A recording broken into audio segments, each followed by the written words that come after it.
મહીસાગર કોઠંબા તાલુકા પંચાયતની અહીંયા આપનું ખાતું ખુલતું જોવા મળી રહ્યું છે। તાલુકા પંચાયતની અમરાપુર 3 બેઠક પર આમ આદમી પાર્ટીના કાર્યકર ઉમેદવારનો વિજય થયો છે અને દયા ભરાડનો વિજય થયો છે। સૌરાષ્ટ્ર આ ખુશી મને એટલા માટે પણ થઈ રહી છે કે જે અત્યારે રુઝાન સામે આવી રહ્યા છે અને જે જીત સામે આવી રહી છે તેમાં મહિલાઓની ભાગીદારી છે, મહિલાઓના નામ સામે આવી રહ્યા છે અને એ લોકોનો વિજય થઈ રહ્યો છે। એટલે એક ખુશીની વાત, જે 33% અનામતની વાત થતી હતી, મહિલા ભાગીદારીની વાત થતી હતી, પરંતુ અહીંયા જ્યારે મહિલાઓની જીત થતી હોય ત્યારે એક મહિલા તરીકે ગર્વ પણ થતું હોય છે। 999 કુલ બેઠકો અને બસ હવે 1000 નો આંકડો પાર થવાને બસ થોડીક સેકન્ડ 1002 બેઠકો, કુલ બેઠકો 1002 ના વલણો આવી ચૂક્યા છે। 9992 માંથી 1004 બેઠકોમાંથી 952 પર ભાજપ આગળ, કોંગ્રેસ 39 પર, અન્ય 13 પર આગળ ચાલી રહ્યું છે। 1005 વાત કરીએ છીએ ત્યાં સુધીમાં સતત આંકડા ચેન્જ થઈ રહ્યા છે। 1005 કુલ બેઠકોના અત્યારે વલણો સામે આવ્યા છે। બીજેપી અહીંયા પણ બાજી મારી રહ્યું છે।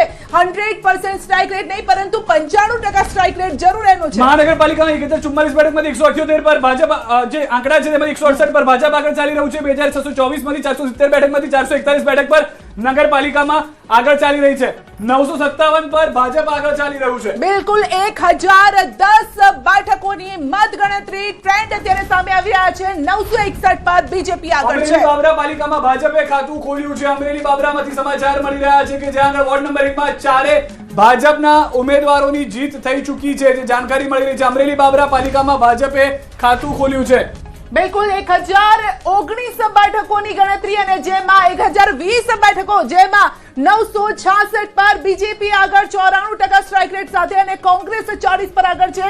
14 અન્ય પણ છે। તાલુકા પંચાયત બેઠક કોંગ્રેસને ફાળે ગઈ છે। બલિયાસણા બેઠક પર કોંગ્રેસની જીત થઈ ચૂકી હોય તે પ્રમાણેના આંકડા છે। વલણ બાદ હવે જીતના આંકડાઓ પણ સામે આવવાની શરૂઆત થઈ ચૂકી છે। અંકલેશ્વર નગરપાલિકાની બેઠકની પણ વાત કરતા હતા કે જે પણ આગળ ચાલી રહી છે। બિલકુલ દાહોદ લીમખેડા તાલુકા પંચાયત કુલ બેઠક 24 છે। રાઉન્ડ 1 એક આપ ઉમેદવાર અહીંયા વિજેતા થયા છે। સવાલ અહીંયા છે કોંગ્રેસનું ટેન્શન હવે વધતું હશે એવું પહેલા વાત કરતા હતા કે સૌરાષ્ટ્ર અને કદાચ સુરતમાં આમ આદમી પાર્ટી હાવી થઈ રહી છે, પરંતુ જે એવા વિસ્તારો જે કદાચ વિચાર્યું ન હતું ત્યાં પણ અહીંયા આમ આદમી પાર્ટી ખાતું ખોલાવતી જોવા મળી રહી છે। એટલે ચિંતા વધશે કોંગ્રેસની।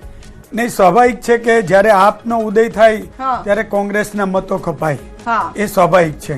પરંતુ મને એવું લાગી રહ્યું છે આ વખતે આપ એ થોડી ઘણી ભલે દેખાવ સારો કરશે પણ એ ક્યાંય સત્તામાં ક્યાંય આવી શકે, પરંતુ ચિંતા જરૂર વધશે કોંગ્રેસની। જો સંગઠન ઉપર અમને પૂરો ભરોસો છે, અમારા સંગઠને જે કામગીરી કરી એના ઉપર ભરોસો છે અને આ સંગઠનને લઈને જેમ જેમ ચિત્ર આગળ વધી રહ્યું છે અને જેમ જેમ પરિણામો આવી રહ્યા છે તેમ તેમ કોંગ્રેસના ખાતામાં સીટોનો વધારો થઈ રહ્યો છે। પરંતુ આ તો સત્તાની સેમીફાઇનલ છે ને, હજુ વિધાનસભા આવવાની છે એટલે તૈયારી તો એ રીતે જ હોય। કોંગ્રેસના નેતા સંગઠનની વાત કરે છે કોંગ્રેસના, પણ હું દાવા સાથે કહું છું કે કોંગ્રેસ સમગ્ર વિસ્તારમાં જનસંપર્ક પણ નથી કરી શકી। અમુક ટાર્ગેટેડ એરિયા સિવાય કોંગ્રેસ કે જનસંપર્ક માટે પણ નથી ગઈ। આ ગ્રાઉન્ડ લેવલની હકીકત છે। સમાચાર બીજા આવી રહ્યા છે। 1000 બેઠકોની નજીક પહોંચી ચૂક્યું છે ભાજપ, જે છે તે કુલ 1044 બેઠકમાંથી 985 બેઠક પર અત્યારના આગળ જોવા મળી રહ્યું છે।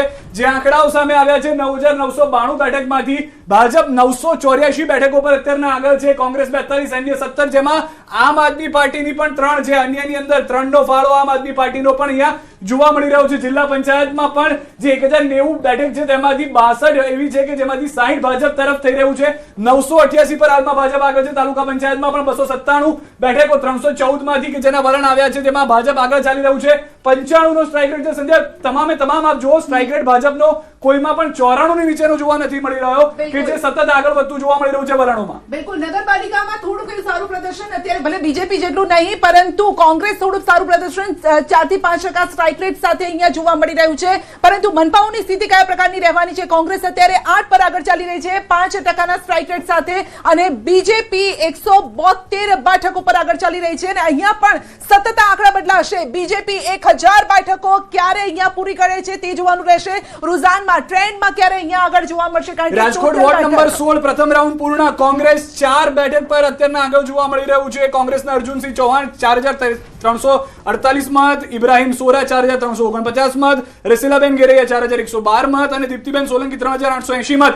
પરંતુ હજી પણ આગળ ચાલી રહ્યા છે। અહીંયા આગળ હજી પરિણામ સ્પષ્ટ નથી થયા। પણ કોંગ્રેસે કાપીને દાહોદમાં ફતેપુરા તાલુકા પંચાયત કુલ 18 બેઠક છે। રાઉન્ડ 1 આમ આદમી પાર્ટીના ઉમેદવાર વિજેતા થયા છે। ધોરાજી તાલુકા પંચાયતની આપણે બેઠકની વાત કરતા હતા, જે પહેલા જ ભાડેર બેઠક પર ભાજપના ઉમેદવારે જીત મેળવી છે, એટલે જીત અહીંયા ભાજપ તરફી વધારે જોવા મળી રહી છે અને જોવાનું રહેશે કે આગળ શું થાય અરવલ્લી મોડાસા તાલુકા પંચાયતની દાવલી બેઠકનું પરિણામ આવ્યું હોય તેવી જાણકારી મળી રહી છે. દાવલી બેઠક પર કોંગ્રેસના ઉમેદવાર જીતી ચૂક્યા છે. અહીંયા આગળ જે વલણ હતું તે પ્રમાણે જીત તરફ જોવા મળી રહ્યા છે. મોડાસા તાલુકા પંચાયતની દાવલી બેઠકનું આ પરિણામ છે ને 1000 નો આંકડો ખૂબ જ નજીક આવી ચૂક્યો છે. ભાજપ માટે 994 બેઠક પર આગળ ચાલી રહ્યા છે. 1056 બેઠકના અત્યાર સુધીના જે વલણ આવ્યા છે તેમાંથી 994 બેઠક જે છે તેમાં ભાજપ આગળ ચાલી રહ્યું છે. સિદ્ધપુર તાલુકા પંચાયત વિજેતા ઉમેદવાર ગોવિંદ કુમાર પક્ષ છે કોંગ્રેસે વિજેતા થયા છે અને ઈડર નગરપાલિકામાં વોર્ડ નંબર 1 માં ભાજપની પેનલનો વિજય થયો છે.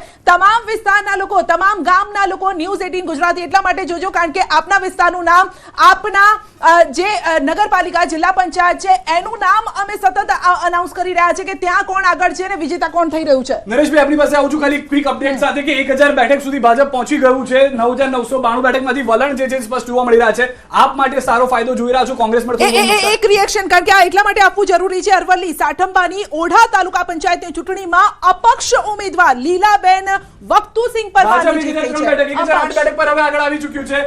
ભાજપ જે છે 1071 બેઠકમાંથી 1008 બેઠક પર હવે આગળ જોવા મળી રહ્યું છે. 94 નો સ્ટ્રાઇક રેટ અહીંયા પણ યથાવત જોવા મળી રહ્યું છે. કોંગ્રેસ હજી સુધી 3 ડિજિટ પર નથી પહોંચી. Nareshbhai quick reaction. તમે મહિલા ઉમેદવારની જીત પર આનંદ વ્યક્ત કર્યો, મને પણ આનંદ થયો, પણ કમનસીબી એ છે કે આ વખતે મહિલા મતદાન ઓછું થયું છે. તમે જુઓ જે આપણી પાસે આંકડા છે એ ગત ચૂંટણીની સરખામણીમાં, એટલે મહિલાઓ જે 12 લાઈનો લગાવતી હતી એ નથી લગાવી. બીજી એક હું આપના ધ્યાન ઉપર મૂકું, એ ભાજપ અને કોંગ્રેસ બંને માટે ચિંતાનો વિષય છે, એ છે ઝેન ઝી. ઝેન ઝી ની લાઈનો ક્યાંય જોવા નથી મળી. જે તમે માની લો કે ઇન્સ્ટાગ્રામમાં જો તમે આ મતદાન કરાયું હોત તો 100% કદાચ થઈ ગયું હોત, પણ એ પણ યુવા મતદારો, આજે નવા ચહેરાઓ બંને પાર્ટી આપ્યાનો દાવો કરે છે અને આપ્યા પણ છે, પરંતુ એ નવા ચહેરાને વધાવવા માટે યુવાનોની જે લાઈનો લાગવી જોઈએ એ યુવાનો એટલા નથી આવ્યા. ગ્રામ્ય વિસ્તારોના યુવાનો પણ અત્યારે હવે જાગૃત છે. એવું નથી કે માત્ર શહેરના.